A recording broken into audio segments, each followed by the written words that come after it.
What's good, y'all? Catch y'all for another video. So, yeah, I finally bought my first DC comic books. So for DC, what I'm doing, I'm buying them through in trade paperback form. So like this, where it collects a certain amount of issues. So the reason I'm doing this, trade paperbacks instead of individual comics, that money it just stacks up over time. I mean, I've learned that firsthand from buying Marvel comics for the past 2 years and like 2 months. Yes, because I've been into the hobby since December 2020, and that money just stacks and stacks over time, and it's just I'm not gonna be doing that for DC. I don't need to be spending any more than I already am, for Marvel. So yeah, these are the first two that I got a few weeks ago. I don't know if the light is, making this glare or not, but yeah, these are the first two that I bought a few weeks ago: Batman New 52 Volume 1 and Green Lantern New 52 Volume 1.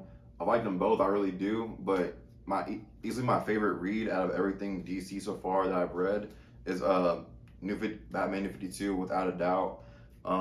I finished 1 and 2. I need to read 3 still. Well, no, Volume 3 is weird. So Volume 3, it ends at issue 17, and then you would think that Volume 4 has 18 in the next few issues.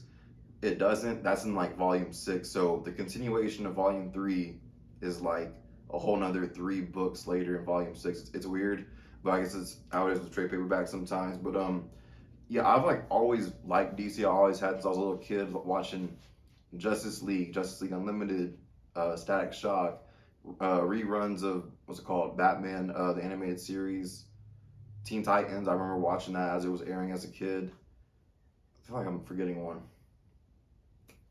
Reruns of Batman Beyond, and I think it's about it. I don't think I'm forgetting anything else.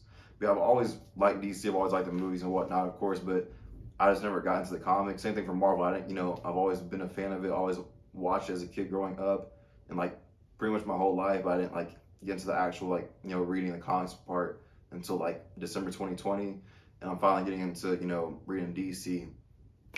What is it, January? I think end of January when I got that those two books of Batman New 52 Volume 1 and Green Lantern New 52 Volume 1. But dude, I've really been enjoying it. I have some of my more recent pickups for DC trade paperbacks are Batman New 52 Volume 4, Justice League Volume 1. I've been looking for this for like the longest of time, because like, sure, I could go ahead and just go to Barnes and Nobles or buy it off their website, but retail on it is like, I think, I don't know, 15 or 16 bucks, whatever. And that's another thing that I forgot to mention. All of these, I have bought all of these from Barnes and Noble for literally like half of what retail is. So, getting into this at the same time, I'm also spending money by just buying them at Barnes and Noble. As long as they're not like too beat up, then I go ahead and get them. So yeah, I'm looking for this one for the longest, and I finally found it just the past weekend. And then Batman Year One. This is like easily the best looking book out of like all mine that I've bought so far. This is like I bought this like fresh, just brand new at Barnes Noble. So yeah, I have like a whole like list for DC trade paperbacks I want to get. It's like a total of like, I think it's like 93 books total.